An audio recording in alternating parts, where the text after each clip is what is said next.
আপোনাৰ প্ৰতিভা আপোনাৰ বাবে ঈশ্বৰে দিয়া উপহাৰ। ইয়াৰ সৈতে আপুনি যি কৰে সেয়া আপুনি ঈশ্বৰক ঘূৰাই দিয়াৰ উপহাৰ। কালি যদি পৰি গ'ল, আজি তেন্তে থিয় হ'বলৈ চেষ্টা কৰক। নমস্কাৰ প্ৰিয় বন্ধু বান্ধৱীসকল, সকলোকে পুনৰবাৰ স্বাগতম জনাইছোঁ এটা নতুন মটিভেশ্যনেল ভিডিঅ' লৈ। যদি আপুনি বেলেগ ফলাফল বিচাৰে তেন্তে বিভিন্ন পদক্ষেপ গ্ৰহণ কৰিব লাগিব। সফলতা হ'ল আনে নকৰা কামটো কৰা, আনকি অস্বস্তিকৰ সময়তো সহজ কাম কৰা বন্ধ কৰক আৰু প্ৰয়োজনীয় কাম আৰম্ভ কৰক, যিমানেই প্ৰত্যাহ্বানমূলক অনুভৱ নহওক কিয়। সময়সীমাই কাৰ্যক ধাৱমান কৰে, আপোনাৰ সম্ভাৱনাও সীমাহীন যদিহে আপুনি এতিয়াই নিজকে কাম কৰিবলৈ আগবঢ়াই নিয়ে।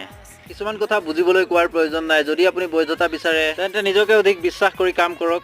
দেখিব আপোনাক বৈধতা প্ৰদান কৰিবলৈ কাৰোবাক বিচৰাৰ প্ৰয়োজনীয়তা বন্ধ হৈ পৰিব। শেষত এষাৰ কথা কওঁ, সফলতাৰ পথ কেতিয়াও পোন নহয়, ই প্ৰত্যাহ্বান আৰু নেতিবাচকতাৰ মাজেৰে পাৰ হৈ যাব লাগে।